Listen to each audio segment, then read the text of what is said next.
Então, os 3 componentes da autocompaixão, que a gente está no 3º capítulo, é a autobondade, essa capacidade da gente se direcionar a nós mesmos, a gentileza, a tolerância,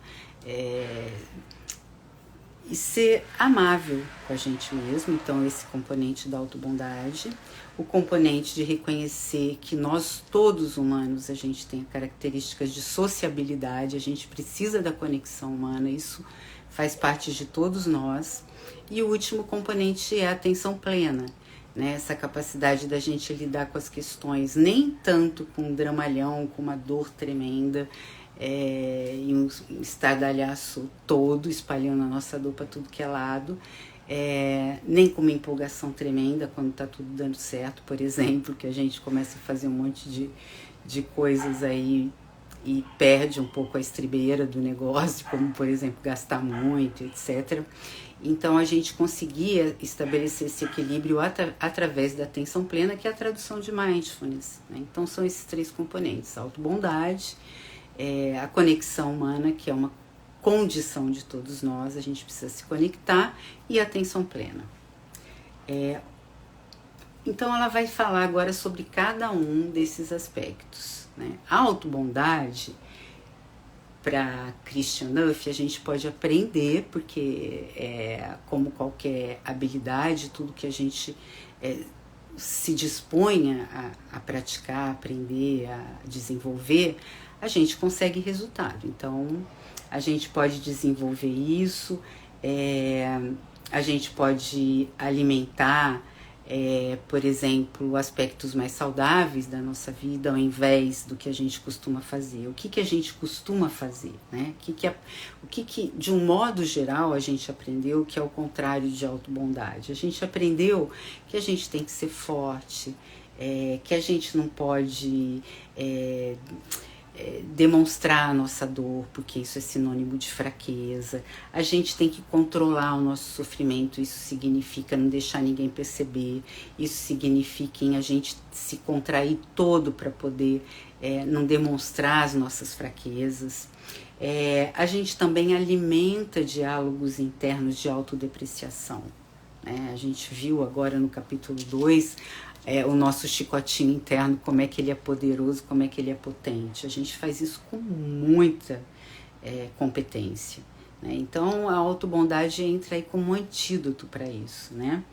E a gente também, ao contrário de autobondade, a gente se pune quando a gente está para baixo, né? Então, quando a gente está triste, quando alguma coisa deu errado, quando a gente fez alguma bobagem, é sempre uma atitude assim inóspita, uma atitude dura com a gente mesmo, né? E a gente se tirando com a gente mesmo, então acaba sendo mais um padrão muito mais comum do que a autobondade. E o que a Christian Duff se propõe, então, é que a autobondade é esse movimento de você se acolher diante de uma fraqueza e, ao invés de bater a cabeça na parede, ao invés de bater, né, de se bater como se a gente estivesse, né, dando uma surra na gente mesmo por ter feito algo que a gente preferia não ter feito. E aí ela vai falar que todas essas formas individualistas de esconder, de não querer mostrar, de se punir, todos esses autorrepreensões, autojulgamento, autocrítica, né? As consequências, elas vêm, porque se isso não tivesse nenhuma consequência relevante, esse livro não teria tanta importância, né? Mas as consequências é que a autotirania nos rouba o poder de enfrentar e superar as dificuldades.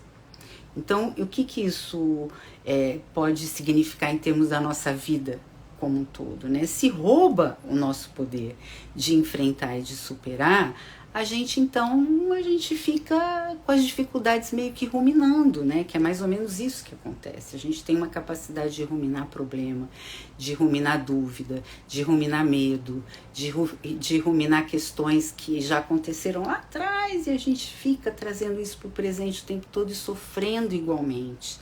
Então, a gente precisa tomar uma atitude diante dessa autotirania, porque embora ela seja frequente, embora ela seja recorrente, existem outras formas da gente se tratar, inclusive muito mais efetiva, né, do que essa autotirania que acaba sufocando e envolvendo a gente em punição e medo, e a gente fica no que a gente costuma dizer, chamar de paralisado, né? Me paralisei, não consigo sair do lugar, só consigo ruminar, só consigo ficar nessa, né, maquinação. E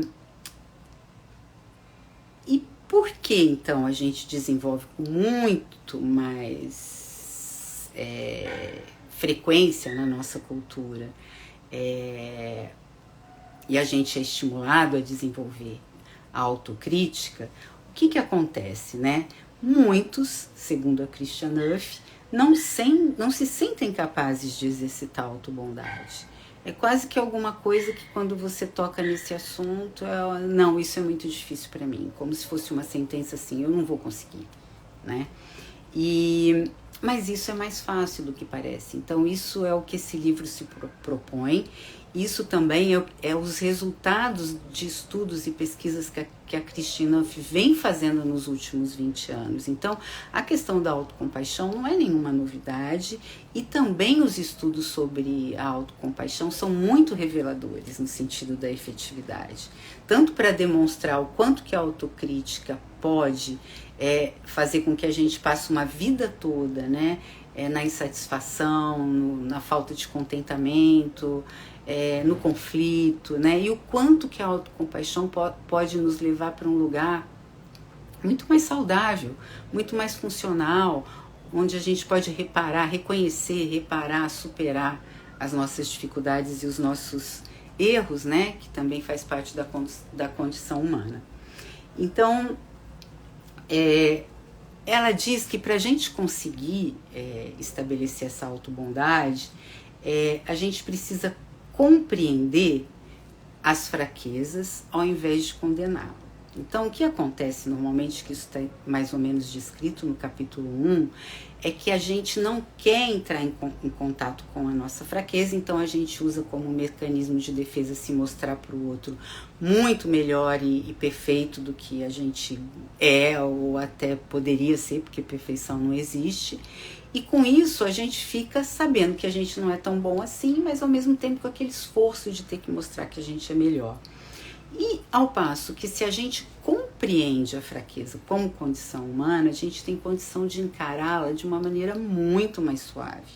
Porque todos nós erramos, sobretudo porque a gente distorce a realidade, a gente cria a realidade equivocada.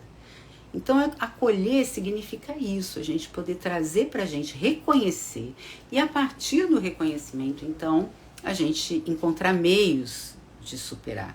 Porque se a gente fica só na negação, seja para mostrar para o outro ou para nos autopunir, a gente não sai desse padrão, a gente não constrói coisas melhores, que no final das contas significa ter uma vida mais satisfatória, com mais contentamento. E também consciência dos limites da autocrítica para cessar as guerras internas. A autocrítica, ela é muito importante naquele momento de tomada de consciência, onde você faz uma avaliação, né? Ou seja, você estabelece uma crítica sobre algo que poderia ter sido melhor e você começa então a prospectar para um futuro você fazer isso de forma melhorada. Então é sempre aprender com o erro e não ficar preso nele, como costuma acontecer. Então, para isso a gente precisa ter essa abertura para ter consciência dos limites da autocrítica. Eu não posso ficar preso na autocrítica, me autocriticando indefinidas vezes, né? Porque isso não tem sentido. Isso é uma criação que a gente inventou e que ela é totalmente consumidora das nossas energias e das nossas potencialidades, né? Outra coisa é que nos autoconfortarmos, quando a gente nos acolhe, que a gente se conforta de algo que deu errado, de algo que a gente preferia não ter feito, a gente deve fazer isso como a gente faria para um amigo que a gente gosta muito. Por que que quando um amigo, é só a gente, qualquer um pode imaginar essa cena, quando um amigo vem totalmente destruído, envergonhado, chateado, achando que está tudo perdido naquela situação porque ele fez um erro, né? A gente não acolhe, a gente não tenta colocar essa situação de uma maneira mais ampla, com pontos de reflexão no sentido de superar. E por que que a gente não faz isso com a gente? Essa é a questão, né? Então a gente tem essa capacidade de acalmar e de apaziguar a nossa mente perturbada, nossa mente agitada, nossa mente chicotinho. Isso a gente tem. A gente buscar calma e autogentileza é o que propõe o livro da autocompaixão através da prática da autocompaixão. A prática da autocompaixão, ela é lógico decorrente da prática da compaixão, da loving kindness, e ela tem uma gama enorme, né? Algumas são mais focadas para você aliviar e combater a autocrítica, que seria aliviar o sofrimento, o seu sofrimento, né? E uma outra parte da autocompaixão é também de você reconhecer as suas potencialidades, as suas agradecer as coisas boas que estão acontecendo na sua vida, ou seja, você tomar consciência também daquilo que está dando certo. Então são vários e vários tipos de práticas, que é isso que a gente está fazendo no decorrer desse estudo, desses capítulos, né? Porque cada capítulo tem 2 práticas. No capítulo 1 tinham 2 práticas, no capítulo 2 tinha 2 práticas, agora tem 2 práticas, e todas elas eu vou deixar gravada aqui no YouTube, tá? Então, ela dá um exemplo até para falar sobre fazer algo errado, e essa coisa dramalhona quando a gente faz algo errado e parece que é o fim do mundo, né? Ela dá o exemplo de quando ela foi encontrar o primeiro namorado, o primeiro paquera, e aí ela se preparou toda aquela coisa, toda nervosa, toda insegura, toda querendo mostrar o melhor de si, e aí o namorado ficava olhando assim para ela, e ela viu que tinha alguma coisa estranha. Ela falou: mas o que você tá olhando para mim? Né? Aí ele falou assim: não, é porque tem uma meleca no seu nariz. E aquilo, lógico, né, em relação à idade que ela tinha, mais a expectativa que ela tinha, mais a autocrítica que ela tinha, aquilo virou um fim do mundo, um escarcéu, né, um sofrimento que ela se sentiu assim, o cocô do cavalo do bandido. Ela não conseguia se perdoar, ela se puniu, ela chorou, ela sofreu, ou seja, ela foi a carrasca de si mesma, né? Então a Christian Nuff, ela vai incentivar a conexão e o autocuidado, que é um dos componentes da meditação, da meditação da autocompaixão. Porque a conexão e o autocuidado, a conexão faz parte do humano. O ser humano, ele é um ser social que ele está tão bem quanto mais ele consegue se conectar com qualidade. Né? E para a gente conseguir se conectar com qualidade, a gente também tem que se haver com a nossa crítica com o outro e com a nossa autocrítica, porque senão não tem relação que sustente, né? Foi isso que foi dito no capítulo 2, onde ela fica um tempo mais prolongado nessa questão do relacionamento.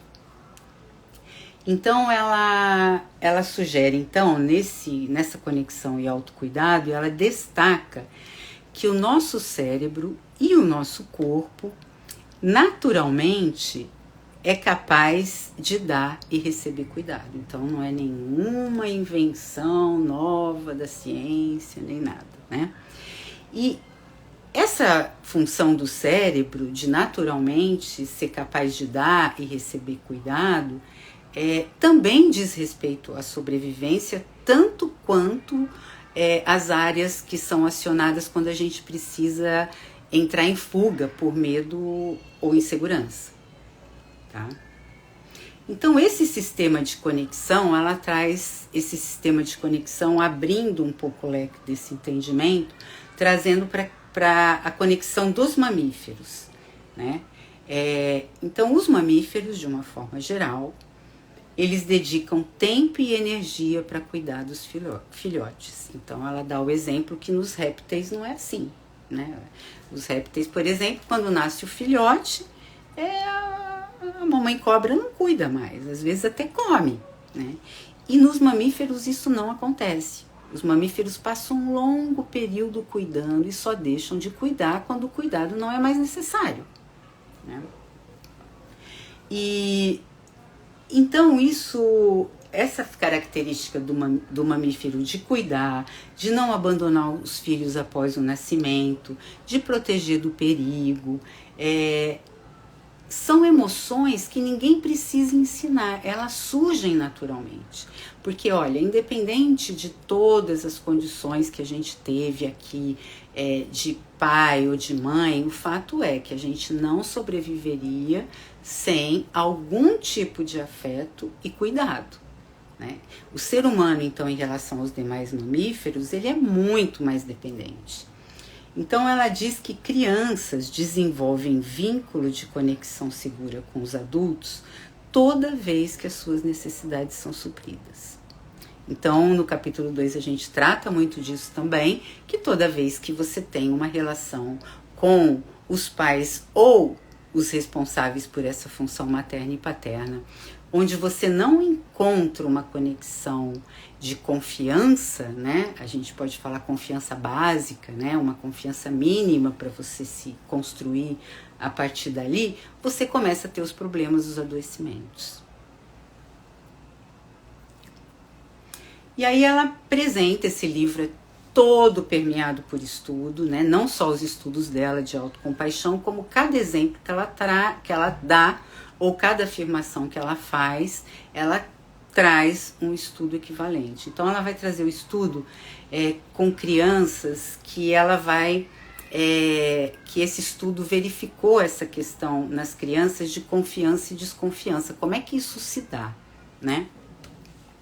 Então, o que esse estudo demonstrou assim de importante, que acaba que a gente vai se haver com isso na prática da autocompaixão, é que a confiança no mundo vem da confiança materna, e quando eu falo materno é quem exerce essa função também.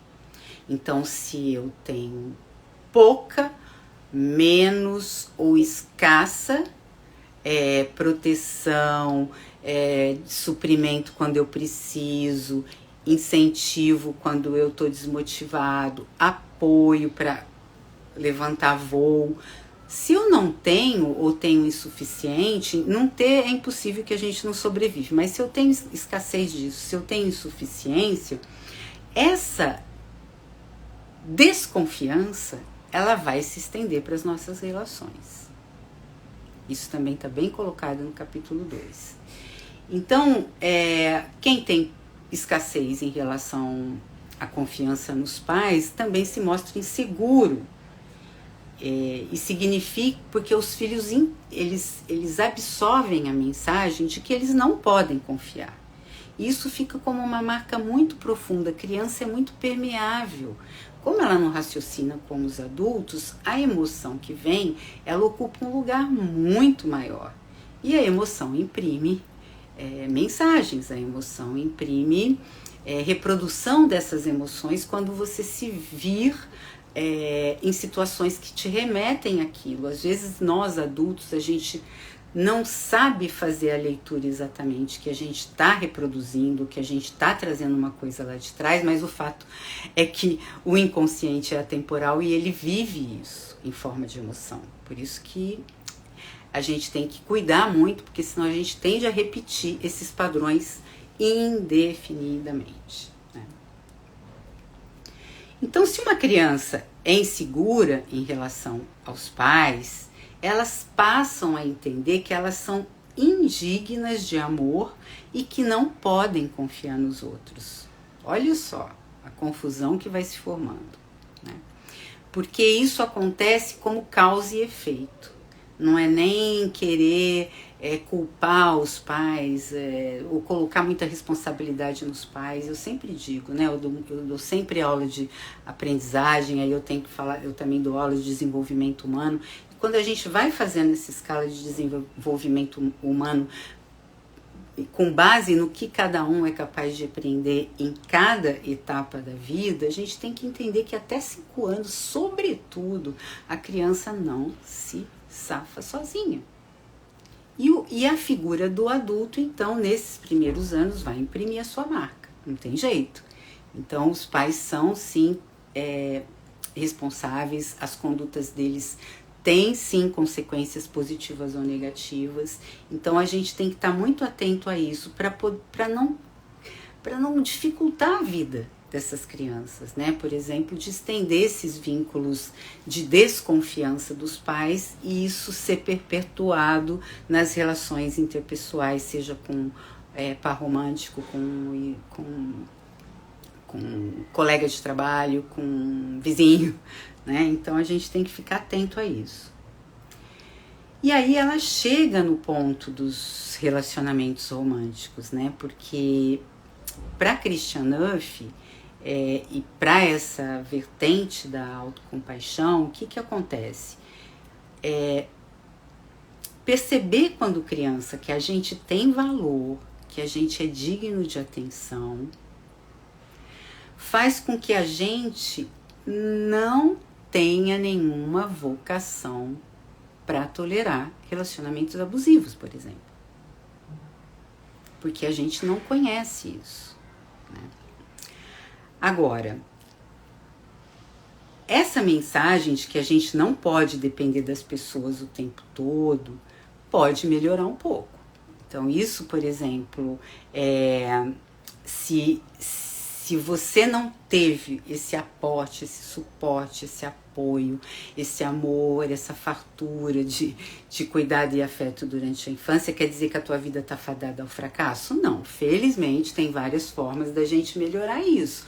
Uma delas é a autocompaixão, mas a Christian Neff também traz que um terapeuta habilidoso pode restaurar esses vínculos parentais inseguros. A gente, através da autocompaixão, a gente pode oferecer carinho e compreensão para a gente mesmo e a gente ressignificar essa história. A gente também pode nos oferecer empatia e apoio. Quando a gente atua com autocompaixão na nossa direção, a gente faz isso. A gente pode se entregar um abraço em nossa direção, parece uma coisa muito absurda, mas isso acontece toda vez que a gente acolhe uma coisa que a gente preferia não ter feito, um erro ou uma carência ou alguma coisa assim, né? Sempre ficar atento se a gente está agindo com autocrítica, porque a autocrítica ela só serve para tomada de consciência, depois ela não precisa mais permanecer, tá? Quando uma onda de insegurança vier, o que a gente pode fazer? Aí já é uma dica dela, né? A gente pode dizer, eu me amo, eu me aceito exatamente como eu sou. Isso é uma forma de conter, é uma moldura amorosa que você pode dar no momento em que você vê que você está se torturando demais, que você está se autocriticando ou se autodepreciando. É um momento de você parar e fazer um movimento diferente. Se você entra com autocrítica, porque você está assim, você reforça. Agora, se você entra, que mais que eu posso fazer comigo? Me acalmar, me acolher, né? Calma, isso vai passar, né? Isso podia ter acontecido com qualquer um. Qualquer coisa que você fale para alguém que você goste muito, finalmente, né? E aos poucos perceber, né, para você restaurar quando você foi uma criança que não teve muito suporte, que você teve mais crítica, que você teve mais acusação, que você teve mais descrédito, você pode restaurar isso aos poucos percebendo que seu passado não tem mais a ver com seu presente. Então, todo tipo de meditação, ele tem o enfoque, não quer dizer que ele nega o passado, mas ele tem uma ênfase no presente daqui para frente. Então, a gente poder se ocupar desse afeto, a gente poder se ocupar até de uma ajuda de terapia muito bem-vinda, porque determinados problemas a gente precisa mesmo ter um apoio, um suporte de um profissional para ajudar. porque a gente não consegue nem raciocinar fora dessa matriz do descaso, do descuido e da insegurança, né? Mas a gente também pode, segundo a Christiane Neuf, fazer isso com a gente mesmo. E aí ela vai falar da química do cuidado, né? O poder da autobondade não é apenas uma ideia. Porque toda vez que a gente traz esse tema da compaixão, da autocompaixão, ou ele está pendendo muito para o lado de ficar numa esfera esotérica, numa esfera altruísta, religiosa, ou a gente fica numa esfera de que, vamos lá, vamos fazer um movimento de que ser bonzinho é melhor, aí a gente contamina toda a humanidade. Não, né? Isso daí a gente já tem outros critérios para validar a importância da autocompaixão, e isso inclui como o nosso organismo reage a essas práticas, como o nosso cérebro reage às nossas práticas. Então ela traz um pouco dessa química do autocuidado e alguns estudos para referenciar isso. Ela traz nessa química do autocuidado um componente que é a liberação da oxitocina. Eu acho que eu escrevi errado agora, que eu não estou conseguindo falar. Que é o hormônio do amor e da união, que é muito parecido com aquele sintetizado e utilizado nas festas rave, né? Que as pessoas ficam lá todas amorosas, todas dançando, mas enfim. Esse hormônio da oxitina, se eu não me engano, porque eu escrevi errado, ele aumenta significativamente em mulheres grávidas. E com isso, as mulheres grávidas, elas ficam com um sentimento de confiança maior.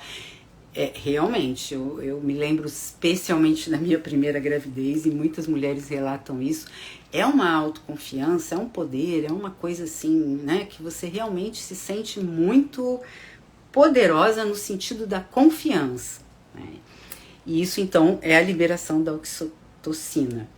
E aí a gente também, ela também desenvolve a calma, ela desenvolve a segurança, a generosidade, aumenta a nossa capacidade de cognição e ajuda na promoção da empatia, né? Esse hormônio ajuda na promoção da empatia e da conexão com você mesmo, reduzindo o medo e a ansiedade. Então é um monte de coisa boa, né? Praticamente um pacote completo de como que você pode se acalmar, se sentir seguro, se sentir amável, se sentir conectado, se sentir paz e amor, se sentir, enfim. Esse hormônio é liberado em situações sociais específicas, uma delas é a gravidez, e reações físicas vindas da ativação desse hormônio neutraliza a pressão arterial. Olha onde a gente chega com os estudos, né? E esse estudo desse hormônio ser aumentado, ele aumenta com a prática da autocompaixão substancialmente. Não é uma coisa que a gente gosta da prática porque a gente se afeiçoa a ela, né? A gente tem muita evidência científica, é só vocês quererem. Ou quererem e me pedirem que eu mando, que eu tenho muita coisa, ou pesquisarem, é só dar um Google ou Google acadêmico que vocês acham uma infinidade de temas, de categorias que envolvem a prática da autocompaixão. E, por outro lado, a autocrítica, ao contrário da autobondade, ela traz os efeitos da autocrítica agora já num viés do cérebro, neurocientífico. Então, o efeito da autocrítica no cérebro, ela traz que uma parte do cérebro que é a mais antiga que se tem conhecimento, né, que é a amígdala encefálica, ela detecta ameaça com rapidez. É tudo que a gente sabe muita coisa porque foi a primeira parte do cérebro a ser detectada, né? Então ela detecta a ameaça com rapidez, ela promove o impulso de fuga, então ela te dá um impulso para, uma vez você em perigo, você conseguir lutar ou fugir. E a autocrítica, ela aumenta a pressão arterial, a adrenalina e o cortisol. Lembrando que o cortisol é o responsável, o hormônio responsável pelo estresse. Então, se a autobondade promove tanta coisa boa, tanta coisa amorosa, tanta coisa de satisfação, por outro lado, a autocrítica no cérebro, ela faz um verdadeiro estrago, né? Aumenta a pressão, o outro diminui, enfim, é o oposto, tá?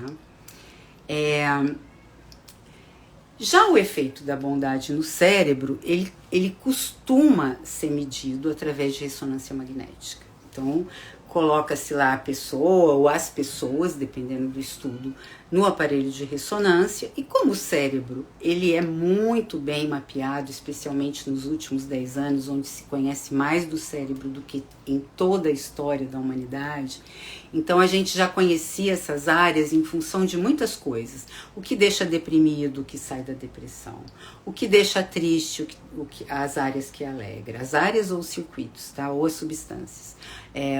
O que pode corroborar para a pessoa ter motivação e o que deixa a pessoa desmotivada. Então a gente já tinha mais ou menos um mapeamento, tendo em vista que a gente evoluiu muito em relação a esses aspectos, sobretudo emocionais, né, relacionados ao cérebro, para criação, né, para o desenvolvimento de remédios, por exemplo, psicofármacos, remédios sobretudo, né, depressão, ansiedade, remédio para dor.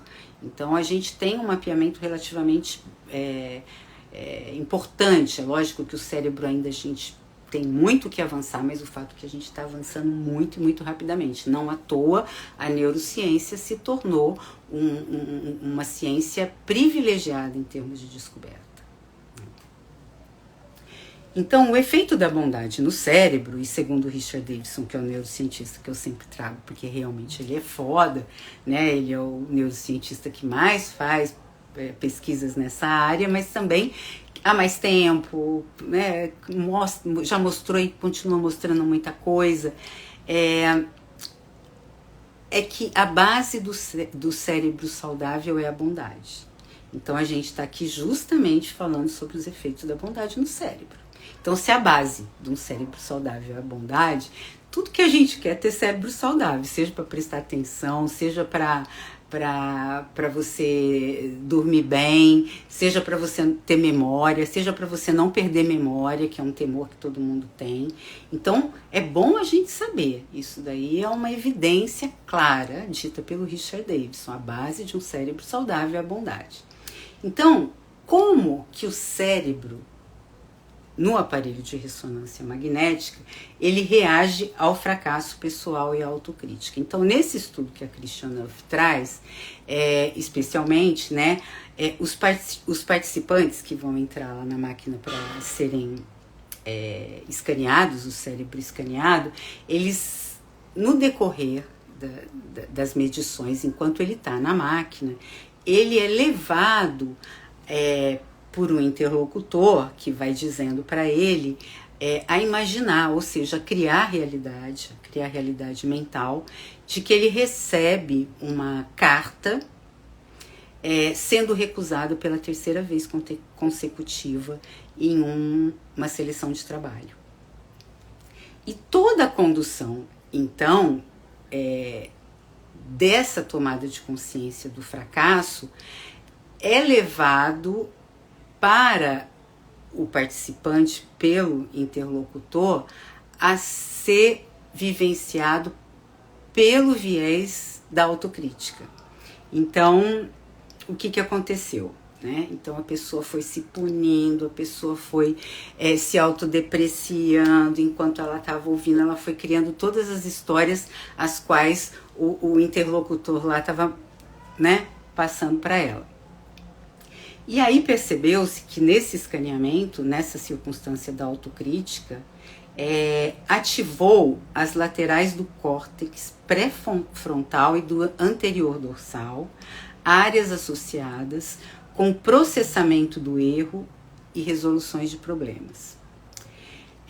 Já em um outro momento, quando essa mesma carta é lida e conduzida de forma a que o participante crie realidades gentis, amorosas, tolerantes, autocompassivas, o que acontece? O que ativou no cérebro, né?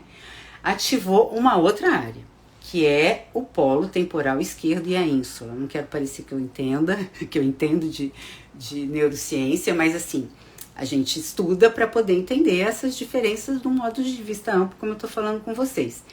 E o que são essas áreas? Né? Essas áreas do polo temporal e da esquerdo e da ínsula são áreas associadas às emoções positivas e à compaixão.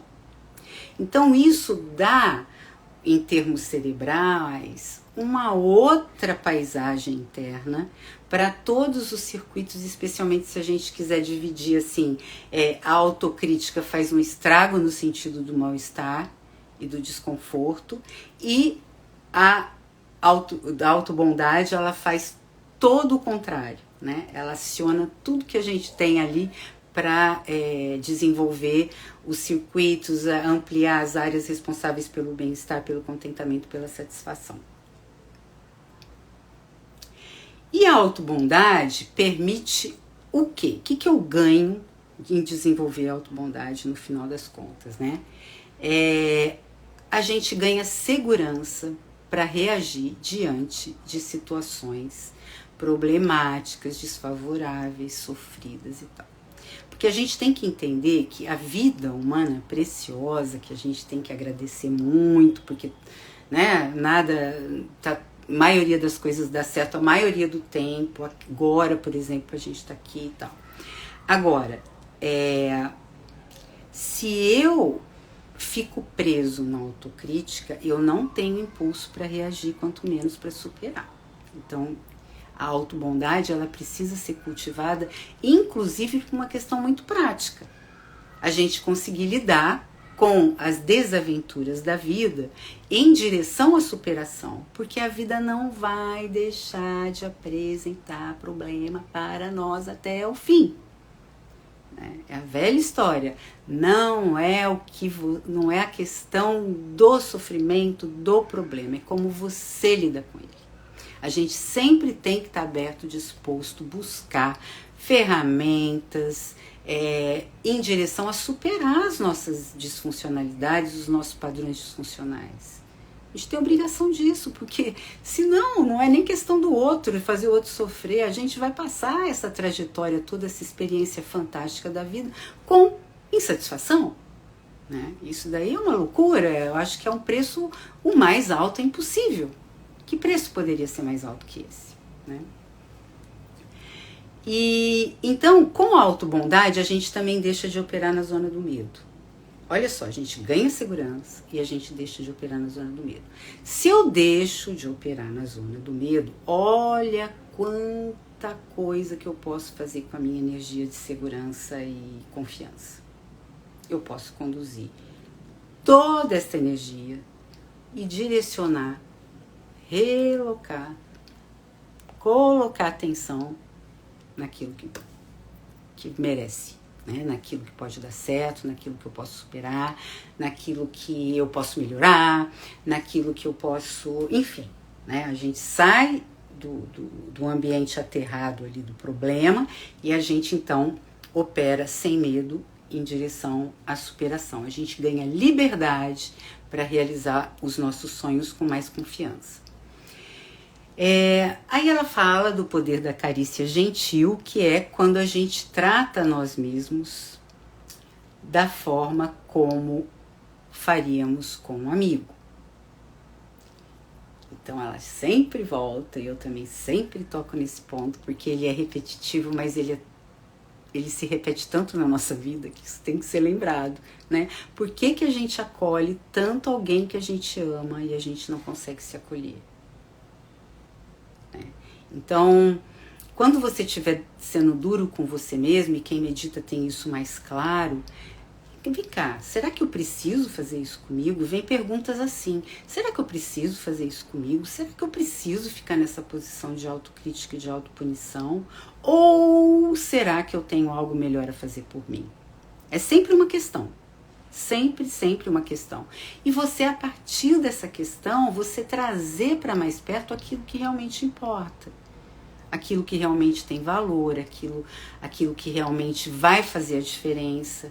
Porque a gente remoer ali uma situação sem conseguir sair do estado ruminativo, vamos combinar que isso, você não se torna uma pessoa melhor e também não torna um mundo melhor e também enche o saco de quem está em volta, é um monte de coisa ruim, né?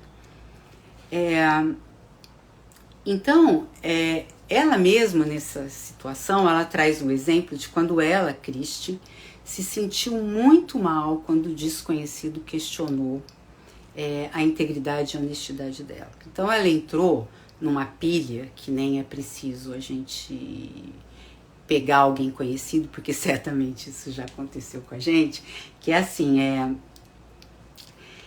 a pessoa falou mal de mim, ela nem me conhece, quem a pessoa pensa que é. Aí você já começa a entrar numa bolha de raiva, de injustiça e de desejo de vingança, que quando ela viu, ela estava planejando como que ela ia deixar ele envergonhado, como ela ia matar ele de vergonha, como ela ia devolver isso, mas muito pior do que ele fez. E aí quando ela percebeu, ela já estava há muito tempo, muitos dias, né? Envolvida completamente com essa atmosfera de vingança e de raiva, de injustiça, né? Esses filmes internos, eles começaram a piorar, porque quanto mais a gente sabe que tem uma máxima na meditação que é assim, quanto mais você dá atenção para alguma coisa, aquilo cresce. Então, cuidado de onde você bota a sua atenção. No caso desse exemplo da Christiane Neuf, ela estava botando atenção numa coisa de destruir o outro que tentou destruir ela. E ela revivia, que seria a ruminação. Revivia essa história várias vezes, eu preciso acionar outra compaixão para superar isso. De repente ela teve um clique, né? Então quem pratica a autocompaixão logo se percebe intoxicado pelo veneno da raiva, que não precisa. Ter raiva a gente vai ter, explodir a gente vai ter. O que não pode é a gente perpetuar isso. E aí, quem medita, especialmente a meditação da autocompaixão, não tolera ficar muito tempo nesse espaço desconfortável e quer sair, né? Foi o que aconteceu com a Christiane Neuf. Então, ela começou a acariciar os braços, né, num movimento assim, primeiro lúdico para trazer isso mais próximo, né? E também foi tentando se consolar por ter se tratado tão mal esse tempo todo, como você faria com um amigo. Então essa é a técnica da prática da autocompaixão.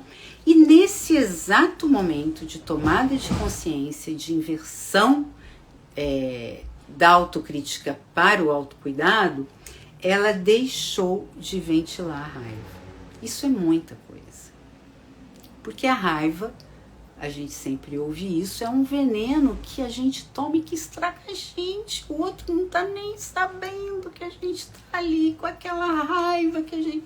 Ele não é atingido, a gente se atinge. Então não adianta você falar que você é assim mesmo, ou você achar que ter raiva é importante para a tomada de consciência, é importante para a reação de algo significativo, mas não é inteligente você permanecer na raiva, construindo esses, que ela chama aqui de filme interno, de ampliar e de piorar o sofrimento, tá?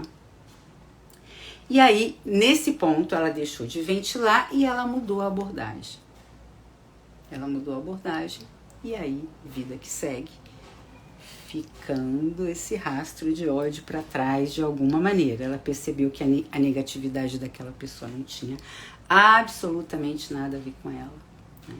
Então, uma vez me perguntaram assim, mas uma pessoa histérica no trânsito, fazendo, buzinando, e eu vou ficar quieto, né?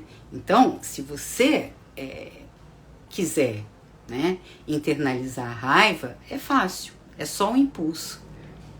O outro faz, você rebate. Só que você entra na frequência daquele cara e você fica com ela, né? Se não acontecer nada mais sério naquela situação, você fica com ela pelo menos aquele dia, contaminando todos os encontros, as resoluções que você vai ter que tomar. Então, quando percebe que a negatividade é da pessoa, que você não tem nada a ver com isso, a gente tem muito mais facilidade de superar. esse problema não é meu, essa dificuldade não é minha. E ao invés de você se autodestruir na raiva, na ruminação e na vontade de vingança, você vai restaurar o equilíbrio e seguir em frente. Senão você para. Quando a gente para, a gente deixa de fazer coisas interessantes. Esse que é o problema, né? E aí ela escreve uma coisa que eu vou ler para vocês, que eu achei interessante, é que não temos muito controle sobre a nossa personalidade inata. Características pessoais, corpo, saúde, boa ou má sorte. Mas podemos começar a ser gentil conosco diante de nossas limitações e sofrer menos por causa delas. Eu achei bacana isso. Aí a Kristin Neff traz outro estudo que eu achei bacana também nesse terceiro capítulo, que é um estudo sobre pessoas que sofrem com acne crônica, né? O que isso tem a ver com? Tem muita coisa a ver, então ela vai detalhar aqui o estudo, né? E essas pessoas com acne crônico costumam ter depressão, vergonha, se autodepreciam. E nesse treinamento ele durou 2 semanas e ele levou as pessoas a aprenderem técnicas para acalmar as emoções negativas, autocrítica em relação à acne.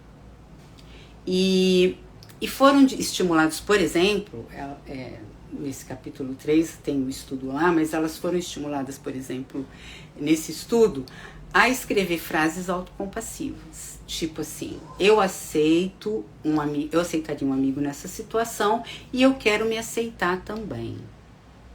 É uma decisão. E elas escreveram as frases. Outro exercício foi também de colocar em placas, como se fossem placas de trânsito, mensagens autocompassivas e depois lerem em voz alta. Ou seja, vários exercícios detalhados lá no capítulo 3 que vocês podem ver. Depois, quando vocês lerem, ou quem já leu, voltar para verificar. E todo esse trabalho de 2 semanas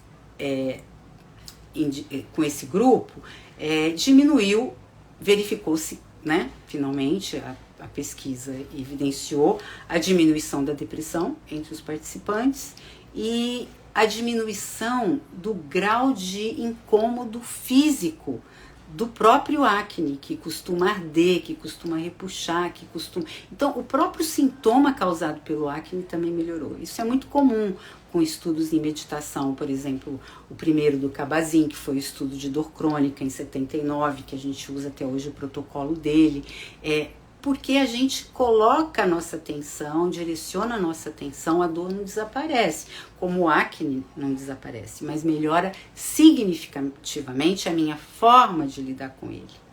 E se eu me lido bem com uma dificuldade, eu sinto menos sofrimento. Eu não deixo de existir, mas eu pelo menos não crio mais sofrimento em cima daquela dor. Tá?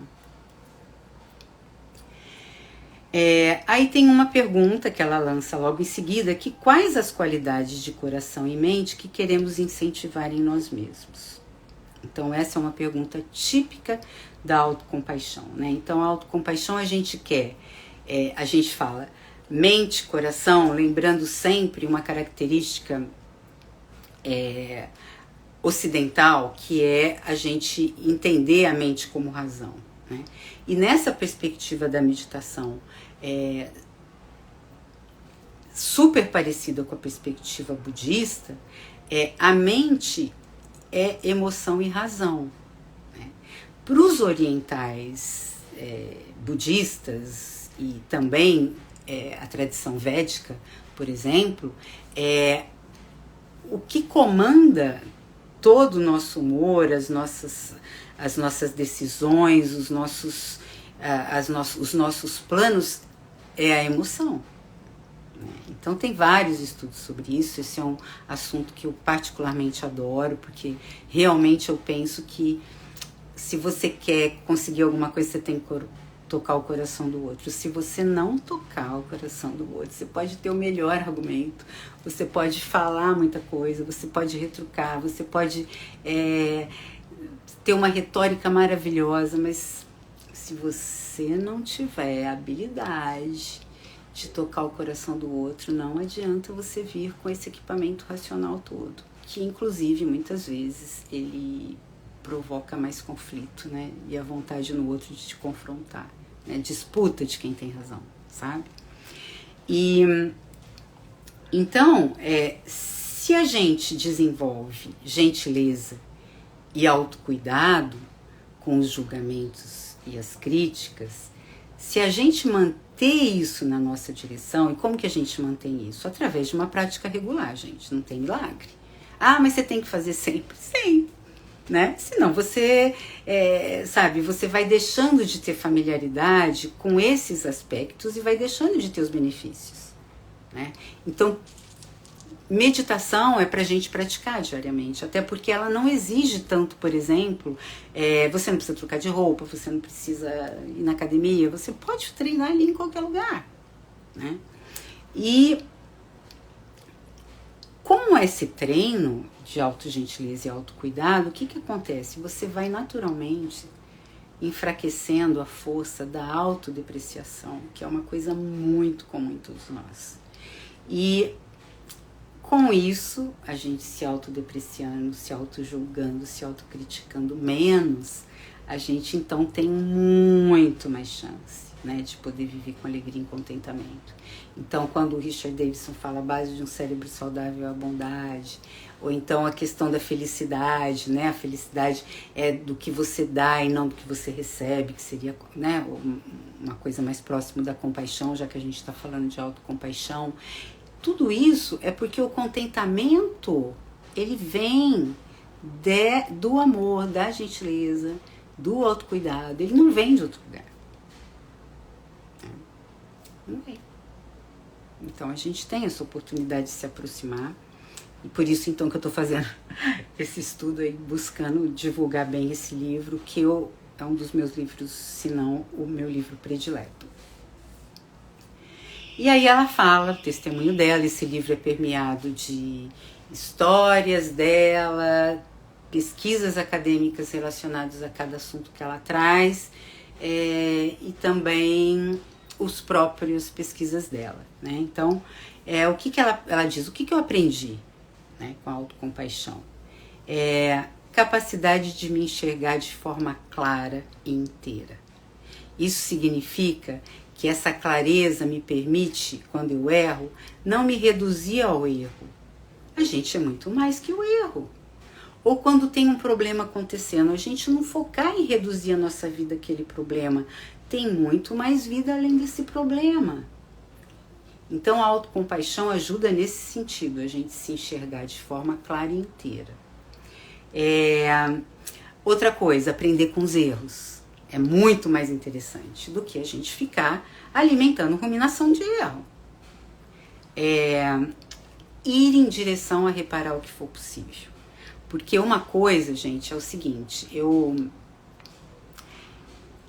às vezes fico pensando tanto em coisas que eu errei, em gente que eu feri, em coisas que eu fiz que eu preferia não ter feito, e esse autocentrismo, e essa ruminação, ela é tão disfuncional quanto egoísta, quanto sem sentido, porque se eu encontro uma saída de reparar, ainda que parcialmente, o que foi feito, que preferia não ter sido feito, ou o erro, é uma parte minha que eu reparo também. Então eu devo também, nesse sentido, a prática da autocompaixão, dar essa clareza para a gente ir em direção a reparar o que for possível, ao invés de ficar preso na ruminação, né? E a oportunidade também que a autocompaixão deu para ela de experimentar a ternura e o amor internos. Não importa a situação, podemos abraçar e confortar o nosso ego ferido e falar, olha só, vai passar. Hoje eu vou ficar aqui quietinha, vou ter paciência comigo mesma, com o meu baixo astral, com a minha chateação, com a minha irritação, mas me acolhendo, não me autocriticando, né? E aí ela toca num ponto, né, de você ter essa oportunidade de experimentar a ternura interna é o que eu chamo em várias meditações, o Alan Wallace também usa muito esse termo, né? Que é o nosso refúgio interno. Nosso refúgio interno é um lugar maravilhoso que todo mundo que medita em determinado momento encontra, né? Quando você vai avançando ali naquelas camadas de silêncio e de repente você encontra o silêncio, ele não dura a meditação toda, tá, gente? Não vamos idealizar. Mas assim, quando você encontra esse refúgio, é restaurador, calma, dá paz, é gostoso, você não quer sair dali, você se sente energizado, você realmente sente que você está repondo tudo que você precisa. É muito bom, né? E esse refúgio interno é muito importante a gente conhecer. E uma coisa que ninguém nunca fez, ninguém ensinou isso pra gente. Agora as escolas colocando a meditação para criança como educação emocional, é o tempo todo eles se referirem a esse refúgio interno, a se auto-reconhecerem, né? Então, a gente tá tudo lá, né? Então, aquela grande frase dos sábios, né? Principalmente também da cultura oriental, que a verdade está dentro, né? Silencia que a resposta está dentro de você.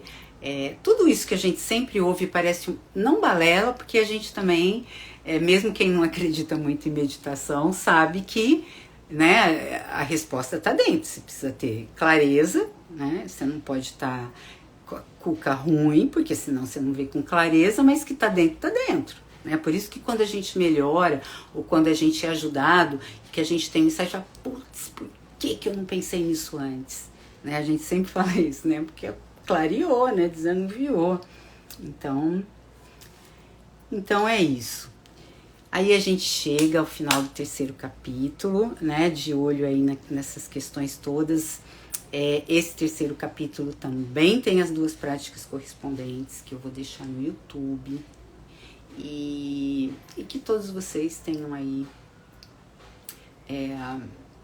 uma ótima noite. Obrigada pela participação, que vocês possam ser gentis para poder ler, desfrutar, curtir tudo que esse livro tem para trazer, tanto em termos de conhecimento quanto em prática meditativa, tá bom?